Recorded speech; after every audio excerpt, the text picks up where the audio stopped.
काय म्हणता, कसे आहात सगळे? उत्तमच असाल, मजेत असाल. रेणुकास रेसिपीमध्ये तुमचं खूप खूप स्वागत आहे आणि रेणुकाच्या किचनमध्ये सुद्धा. थंडी खूप मस्त पडली आहे आणि आज माझ्या घरच्या सगळ्यांची फरमाईश आहे ते म्हणजे साधीशी चिंचगुळाची आमटी कर मस्तपैकी आणि गरमागरम भात. प्रत्येकाकडच्या आमटी करायची एक पद्धत असते, वेगळी पद्धत असते आणि आय एम व्हेरी शुअर की सगळ्या गृहिणी, घरात असणाऱ्या बायका ती आपल्या घरच्यांना जशी आवडते तशा उत्तम प्रकारे करतात आणि ते कम्फर्ट मील असतं. माझ्याकडे तर अगदी स्पेशल फरमाईश होते याची. तर चला मग मी माझ्या पद्धतीची चिंचगुळाची आमटी कशी करते ते मी तुमच्यासोबत शेअर करते. तुम्ही पण तुमच्या आमटीची किंवा वरणाची जी रेसिपी आहे ती माझ्यासोबत शेअर करा. अतिशय सोपी अशी आहे, पटकन होणारी आहे, थकवा आल्यावर थकवा घालवणारी अशी आहे. चला मग करायची सुरुवात. कुठलाही वेळ न दवडता करूया. माझ्यासोबत चला माझ्या किचनमध्ये. आजचा आपला वरणाचा जो प्रकार आहे तो बघणार आहोत.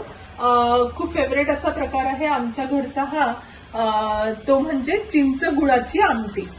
ज्याच्यासाठी मी साहित्य घेतलं आहे कांदा, टोमॅटो, हिरवी मिरची, कोथिंबीर, चिंच गुळाचा कोळ आणि इथे ही आहे तुरीची डाळ. तुरीची डाळ मी आता धुवून त्याच्यामध्ये कांदा आणि टोमॅटो टाकून शिट्ट्या काढायला ठेवणार आहे. 3 शिट्ट्या काढून घेणार आहे, म्हणजे मग आपण आपली चिंचगुळाच्या आमटीला फोडणी घालूया. मग आता मी याच्यामध्ये टाकून घेतलाय कांदा टोमॅटो डाळीमध्ये आणि आता मी हे शिजवायला लावणार आहे. छान मस्तपैकी 3 शिट्ट्या काढून घ्यायच्या आहे, जेणेकरून कांदा टोमॅटो सगळं एकजीव होऊन वरण सुद्धा मस्त शिजेल, आपलं डाळ मस्त शिजेल आणि मग आपण त्याला फोडणी कशी करायची ते बघूया. चला मग करायची सुरुवात. चिंचगुळाची आमटी ही आमच्या घरचा अतिशय फेवरेट पदार्थ आहे. कम्फर्ट मील आहे ते. अगदी कुठूनही परगावहून, बाहेर देशातनं, माझी मुलगी अमेरिकेतनं आली, माझा नवरा ट्रॅव्हल करत असला, कुठूनही फ्लाईटने येणार असला तरी फोन करून मला सांगतात चिंचगुळाची आमटी तयार ठेव, आम्ही येतोच आहे. चला मग करूयात आजच्या रेसिपीला सुरुवात.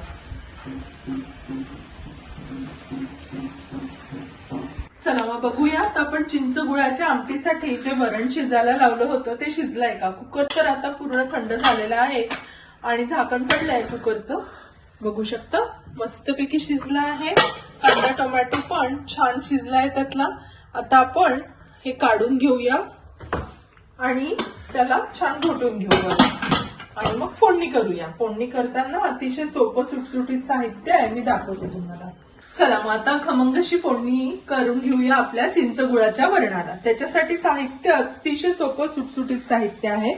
की इन्ग्रेडियंट्स फक्त 2च आहे, ते म्हणजे मेथी, अख्खीवाली मेथी, हिंग आणि काळा मसाला. हे याचे की इन्ग्रेडियंट्स आहेत. चला मग जिरं मोहरी टाकून घेऊया आपण. जिरं मोहरी थोडीशी तडतडली की मग त्यात टाकायची आहे मेथी दाणे. मेथी दाण्याने खूप छान खमंग चव येते. करून बघा तुम्ही पण, अशी आमटी छान लागते. अगदी थोडेसे, एवढेसेच मेथी दाणे टाका. मेथी दाण्याने खूप छान चव येणार तुमच्या आमटीला. आणि हिंग हे की इन्ग्रेडियंट आहे आपल्या भारतीय पदार्थांमध्ये. सगळ्या कुठेही म्हणजे अगदी उत्तरेपासून दक्षिणेपर्यंत जेव्हा वरण करतो तेव्हा त्यात हिंग हा टाकलाच जातो. म्हणजे बाय डिफॉल्ट इन्ग्रेडियंट आहे हा, ज्याने डाळ खूप छान चविष्ट होते. चला आता आपली जिरं मोहरी तडतडली आहे. आता आपण टाकूया या 4 दाणे मेथीचे.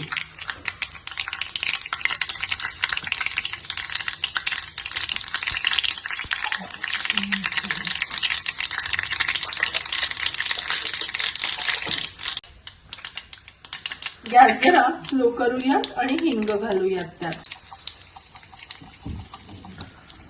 हिंगाने फार छान चव येते वरणाला. आता यात मिरची हिरवी.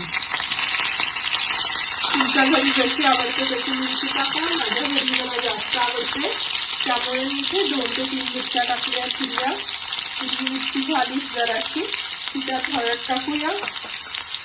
त्यानंतर मी थोडंसं तिखट पण टाकते. हिरवी मिरची टाकली तरी आमच्याकडे जरा आम्ही विदर्भातले लोक तिखट जास्त खातो.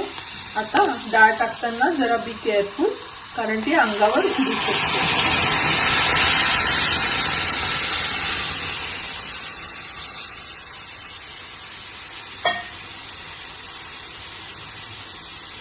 आता चिंचगुळाच्या आमटीतला मेन इन्ग्रेडियंट आहे चिंचगुळाचा कोळ.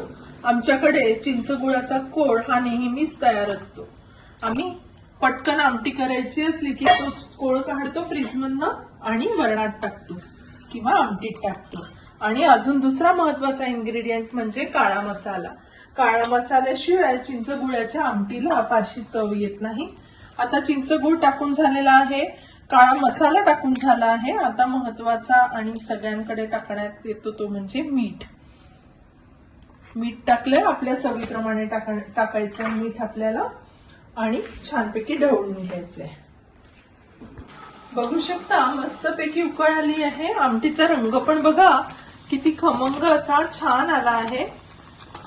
आता त्यात भरपूरशी कोथिंबीर, कोथिंबीरीशिवाय आमटीला चव नाही.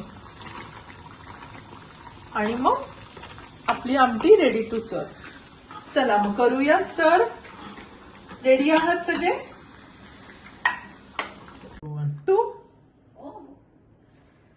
चला मग आपला आमटी भात मस्तपैकी रेडी आहे. त्याच्यावर आपण गरमागरम भातावर तूप टाकूया, आमटीवर तूप टाकूया आणि इट्स रेडी टू सर्व.